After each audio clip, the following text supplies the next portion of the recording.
Hello everyone, Mr. A back again. This is day 7, I think it is. Our winner yesterday was The Faithful Friend. I know it was... Here we go. I know it was a very long book. The two books were both long, so the video was extra long yesterday, so I apologize for that. I'm going to try to keep our videos shorter because I know it's hard, especially if you have younger students trying to watch a video for 45 minutes. It's a little unrealistic. So I apologize for the long video yesterday. Today's will be much shorter. The two books we have today are Game Day and By My Brother's Side. Both of these books are written by Tiki and Rondé Barber, who are former NFL players. You guys have probably learned by now, if you didn't already know, my love of sports, which is why I'm doing this whole thing, because it's kind of in lieu of sports, since sports is not happening right now. So sports books were my go-to as a child once I started becoming a reader, I guess. I was a very reluctant reader. So these two books, both same authors. You can see they got pictures of their playing days on there. So this is what we'll be voting on today, and let's get started. All right. So Game Day by Tiki and Rondé Barber. Oh, look at that AR book, AR level. There's the quiz number. So again, your students or your children can be taking AR tests during their regular school day hours. I just got an email from my school that it is available for students to be taking at home. So that's exciting. All right, here we go. It was the play Coach Mike liked to call Old Bread and Butter. Tiki and Rondé knew it by heart. It went like this. The quarterback took the snap and looked left as both ends broke to their left. Then, with a quick spin, the quarterback pitched the ball back to Tiki, who followed his brother to the opposite side. From there, if everything clicked, it was off to the races.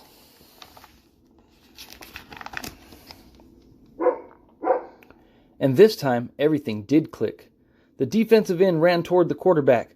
Staying behind Rondé, Tiki sprinted into the clear. The goal line was 60 yards away. At the 20-yard line, two defensive backs closed in on Tiki. Rondé, leading the way, dove at the knees of the first defender and bounced into the second as all three players went down. Tiki leaped high and kept on going. Touchdown, Vikings. Tiki Barber, number 22, scores, the announcer called out. Rondé saw his whole team converge on the end zone, and he sat up and made his way to the milling crowd. He was limping a little. The block he had thrown had somehow hurt his ankle. Tiki! Tiki! All the Vikings crowded around Tiki and cheered. Even some parents had come out onto the field. Rondé saw his mother looking at Tiki and waving. He wondered, if I hadn't made that block, Tiki wouldn't have scored. Did anyone notice that Coach Mike came up beside Rondé, patted him on the shoulder. Nice game, the coach said. Then he added, that twin brother of yours, he's amazing. That's his 7th long touchdown run this season. Yeah, Rondé said, his head down. You okay? The coach asked. Yeah, I'm okay, Rondé said in a quiet voice. He didn't feel like talking to anyone as he hobbled across the field. It was Tuesday afternoon, and the twins were in their room doing homework. Rondé suddenly looked up from his book and said, Guess how long it took Lewis and Clark to go from the Mississippi River to the Pacific Ocean? Dunno, Tiki said. A couple weeks? A couple weeks? It took almost 2 years, Rondé grinned. That's what you know. Well, if two guys row all day... It wasn't just 2, Rondé answered. No way, he pointed to his book. It took almost 40 to get there. A whole bunch. The twins' mother popped her head into the room. Surprise, she whispered. Someone's here to talk with you.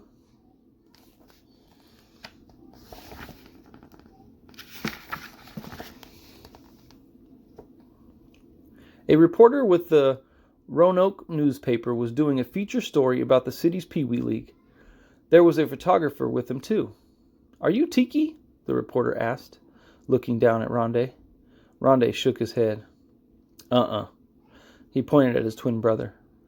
The reporter turned to Tiki and said, "Your coach tells me you've already scored 7 touchdowns in 4 games. What's your secret?" Tiki, like Rondé, felt funny talking to adults. He pawed the floor with one foot. Then, in a low voice, he said, I just keep on running. I do my best, and the game happens around me." The reporter went on talking to Tiki. "Those are some long runs, 60, 70 yards. Do you get out of breath?" "Sometimes," Tiki smiled shyly. "But I just keep running." The reporter turned to the photographer. "Let's take a picture outside holding the football." They turned to go outside, while Rondé stayed behind. Then the boy's mother called out, "How about taking both boys' pictures together? They're a team. Rondé is Tiki's best blocker." "Sure," the reporter said. "Great idea."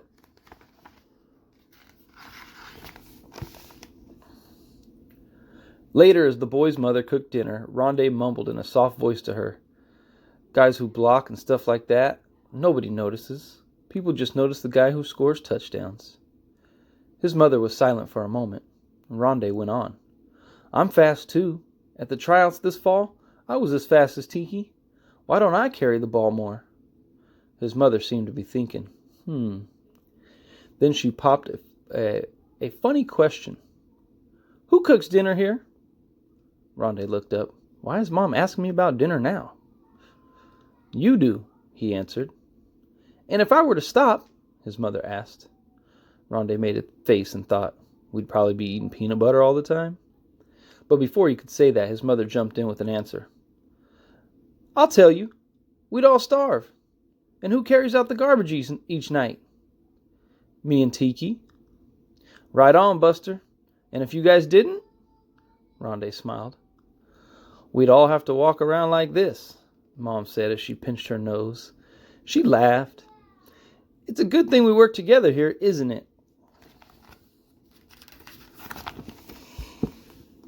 Saturday arrived, but Rondé's ankle was still slightly swollen. He sat on the bench in his street clothes next to Coach Mike. "Can't I maybe play a little in the second half?" he pleaded. "No way, Jose," the coach said firmly. "Besides, next week's game is the big one. Let's get you ready for that." Tiki trotted over to the bench, out of breath from pregame warm-ups.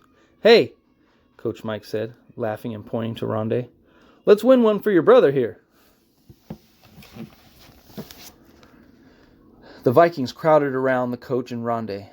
Yeah, they yelled. Tiki and Rondé gave each other a high five. Tiki said, "Rest up. We really need you next week.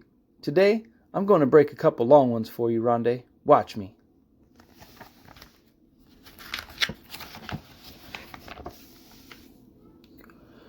Yet, easier said than done. Again and again, Tiki cut through the line or dodged a slow-footed lineman, only to find himself trapped by 2 or 3 more defensive backs who hemmed him in and drove him out of bounds. A few times, Rondé leaped to his feet and called out, "Go, Tiki, go!" But it didn't do any good.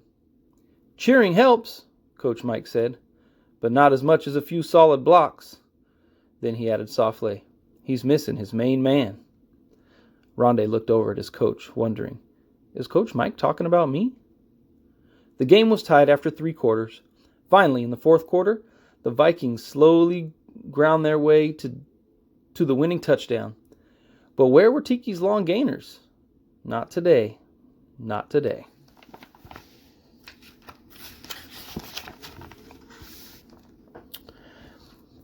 It was the following Wednesday, practice day before their game with the toughest team in the league, the Knights. Rondé felt like a colt who had been let out of a barn. He hopped up and down to test his ankle. He hopped up and down to test his ankle. He led the team in warm-up run around the track. He loved the breeze in his face and the feel of the cinders under his shoes. Coach Mike told Rondé and Tiki to take turns catching and returning punts. As Tiki watched from the bench, Rondé caught 10 high, spiraling punts in a row without dropping one. And after each catch, he'd zigzagged and sprinted downfield for 20 yards and then came back. When it was Tiki's turn, Rondé went to the sideline. Paco, Rondé and Tiki's best friend, jogged over to where Rondé was sitting. Paco was heavier than the twins, and slower. He played on the offensive line and was a solid blocker. "Yo, Rond." "Hey, Pac." Paco sat down next to Rondé, breathing heavily. "Hitting those blocking dummies is hard work," he said. Rondé looked at Paco. "Pac, you ever tried of just blocking for other guys? You ever get tired of just blocking for other guys?" "Sometimes, but I figure someone's got to do it. And when I do it okay, it feels good. And when we win, it feels really good." "Yeah.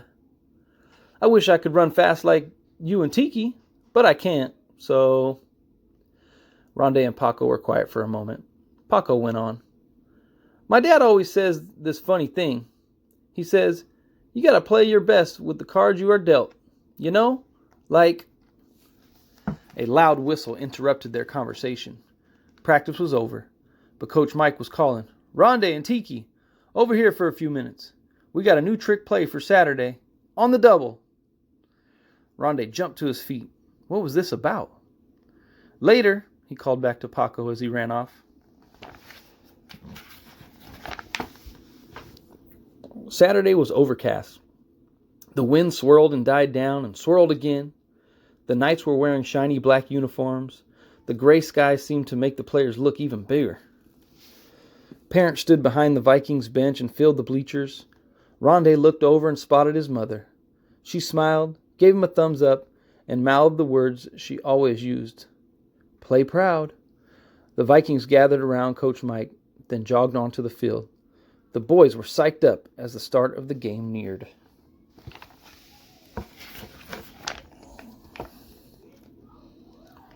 The game was expected to be close, and at halftime, it was tied. Only once, late in the third quarter, did Tiki, behind a great block from his brother, break away for a long touchdown run. But the Knights' bigger size began to show. Slowly, yard by yard, they drove to a touchdown and then edged ahead. What now? The Vikings were on their own 40-yard line. It was starting to drizzle, and the clock was running down. The Vikings' blue uniforms were smeared with dirt. Rondé sprinted to the sidelines, listened to the coach, and then raced back. He ducked into the huddle to announce the play.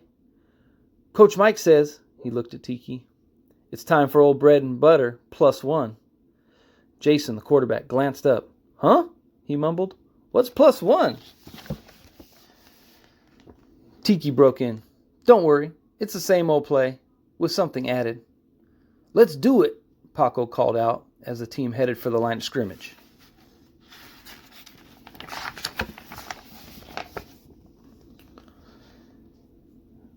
Jason took the snap. He faked a pass to the left and wheeled around. He shoveled the ball back to Tiki, who veered outside to the on-rushing end. Tiki threaded his way downfield, behind his brother, but 3 defensive backs were closing in. Then something strange happened. Rondé seemed to miss his block and slide sideways past the defenders. The 3 tacklers, sure of themselves now, headed for Tiki. It seemed like it was all over.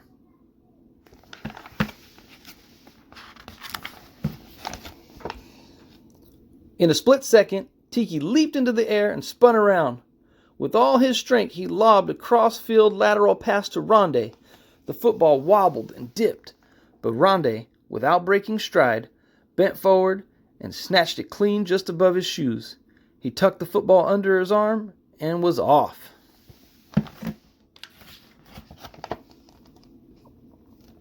Rondé ran faster and faster with his eyes on the goalposts. The 30-yard line, the 20, the 10. "Touchdown, Rondé Barber," the announcer called out in a loud voice. "The Vikings win, 20-15.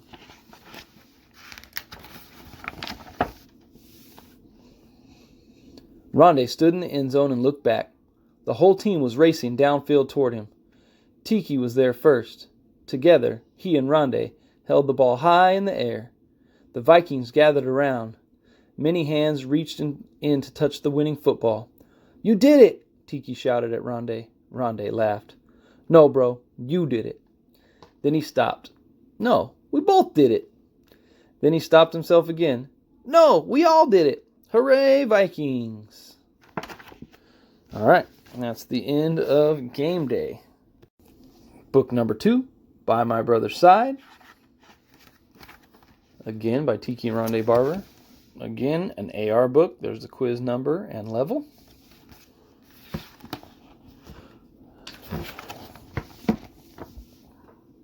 It was summertime at last. School was out, and baseball season was in full swing. Once Tiki and Rondé finished their chores, they could play until dinner time. The twins rode their bikes all over town. So just before lunch, off they went, side by side, as was the case in pretty much everything they did. Today, they wanted to show their friend Jason a new secret place to ride bikes, a large open lot where workers were building a store. And since it was Saturday, the workers were gone.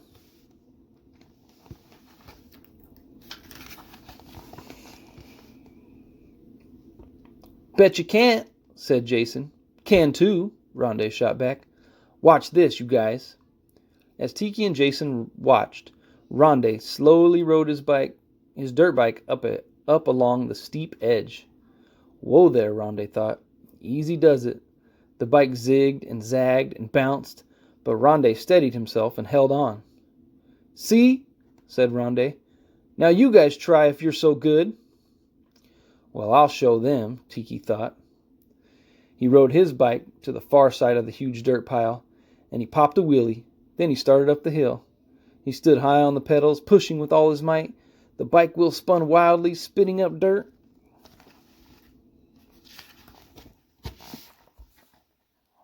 Then, the loose dirt on the hill's edge suddenly gave way. Tiki toppled sideways, over the handlebars. Down, down, burnout. He lay there, blinking. His head was reeling, but his knee hurt much more. Rondé and Jason dropped their bikes and ran up the hill. The boys leaned over Tiki. Rondé pointed. It's bleeding bad. I even see something white. I think it's the bone. Jason put his hands over his eyes. I don't want to look, he said. We'd better get your mom quick.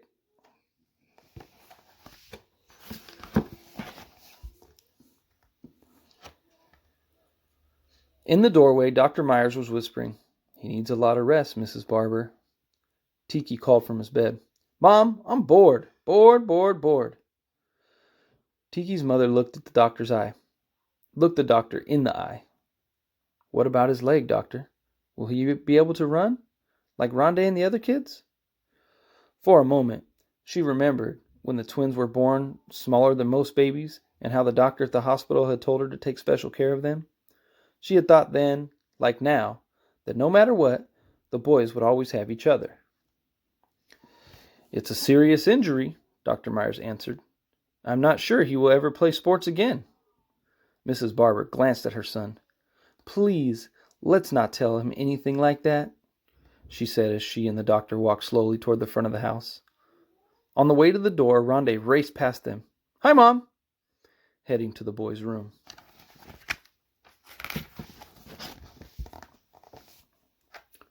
But when their mother returned to the boys' room, the twins were gone. She hurried to the back door. Tiki's crutch was on the kitchen floor.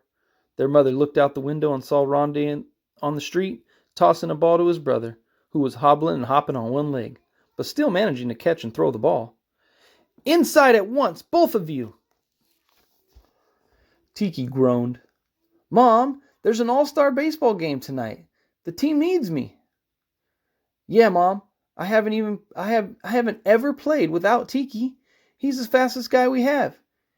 Can't he even? No, she said firmly. Then she turned to Tiki. And as for you, Buster, Rondé will have to play for both of you.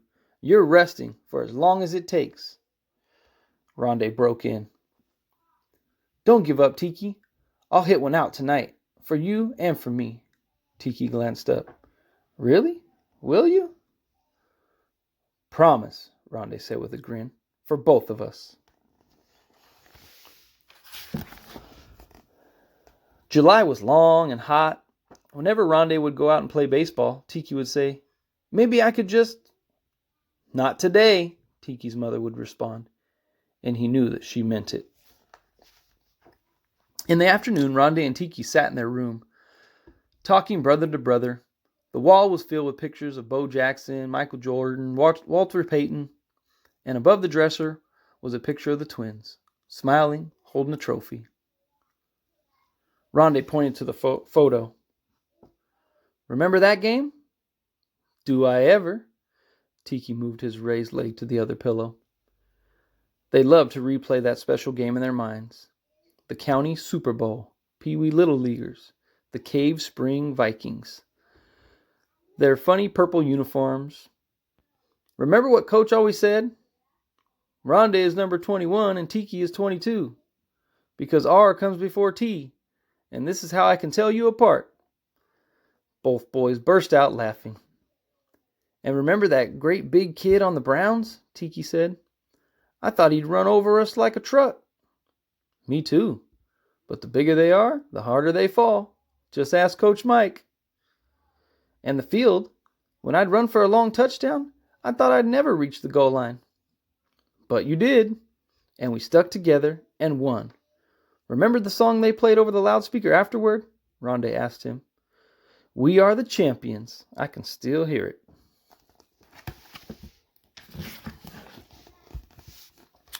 August was better, just a little.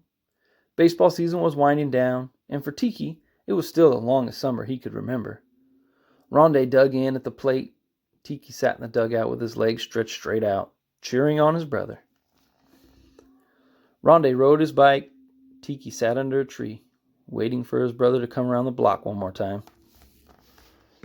Rondé practiced his sprints. Tiki watched, counting the weeks until football practice would begin. Rondé walked fast. Tiki limped behind. "Come on, Tiki, you can do it. I know you can." "We're supposed to meet Chris in 5 minutes." "I'm trying. Wait up." "You know I won't leave you behind."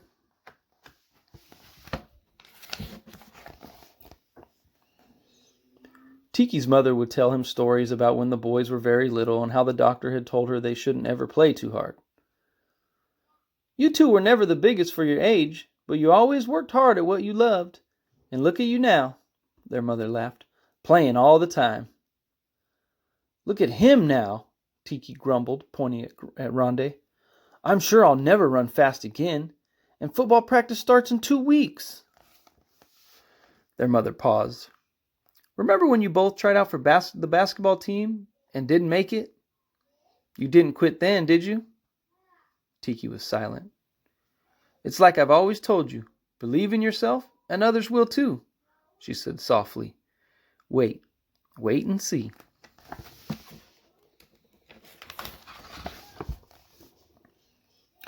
Finally, the doctor gave the orders. No more brace. Tiki bent his knee back and forth.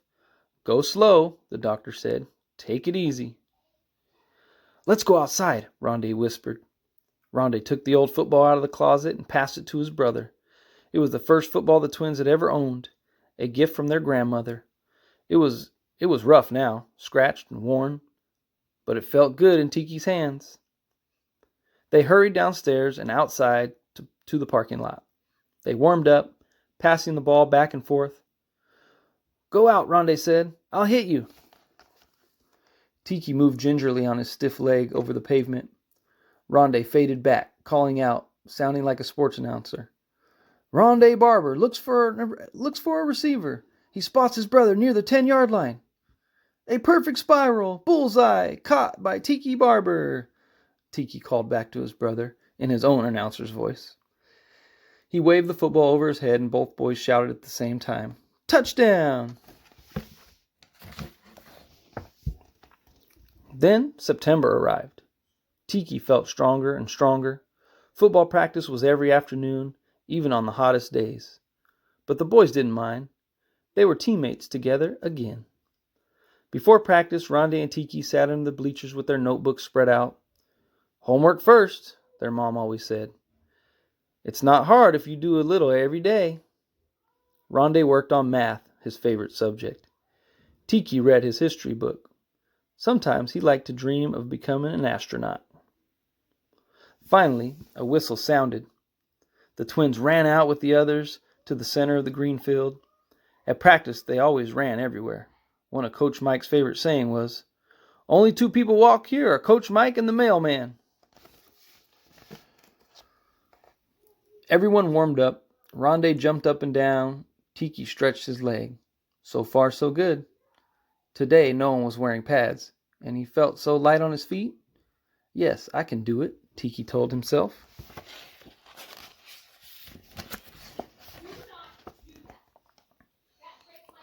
The offensive team practiced running wide around the end. Tiki sprinted outside and tiptoed down the sideline, again and again. But just before practice was over, racing back, he slipped and fell. Rondé was there first, looking down with a frightened gaze. "You all right?" Tiki felt his leg. "Okay," he said, smiling. "Yeah, okay." Rondé reached a hand out and pulled his brother up. Together they ran back to the huddle. After practice, they climbed to the top of the bleachers, waiting for their mom. Below them, the field was empty. Rondé looked down. "Do you ever think of us playing in a big stadium?" he asked Tiki. "In front of a great big crowd?" "Really big." "Yeah, Super Bowl, like that." "That would be cool," Tiki said. "Coach Mike says that if we..." "I know, he told me. We have to keep working at it every day, play our best." "Know what I think?" Rondé asked his brother. "What?" Tiki replied. Rondé grinned and held his hand up. "Let's go for it." The twins high-fived just as they heard a car horn. They jumped down the wooden rows 2 at a time and raced to the car. "What's up with you two?" their mom asked as they piled into the back seat. "We were just talking." "About?" "Oh, about stuff. About becoming really, really good football players." "Yeah, about even playing in the Super Bowl." Their mother smiled as she started the car. "Well," she said, "maybe if you work hard enough."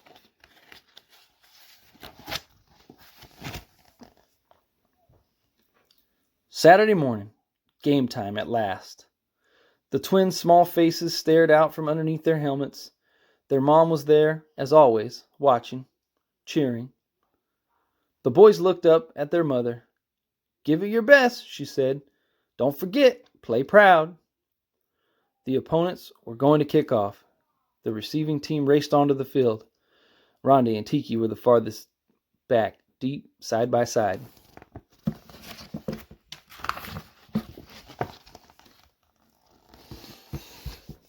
The kicker raised his hand. He moved forward with short steps.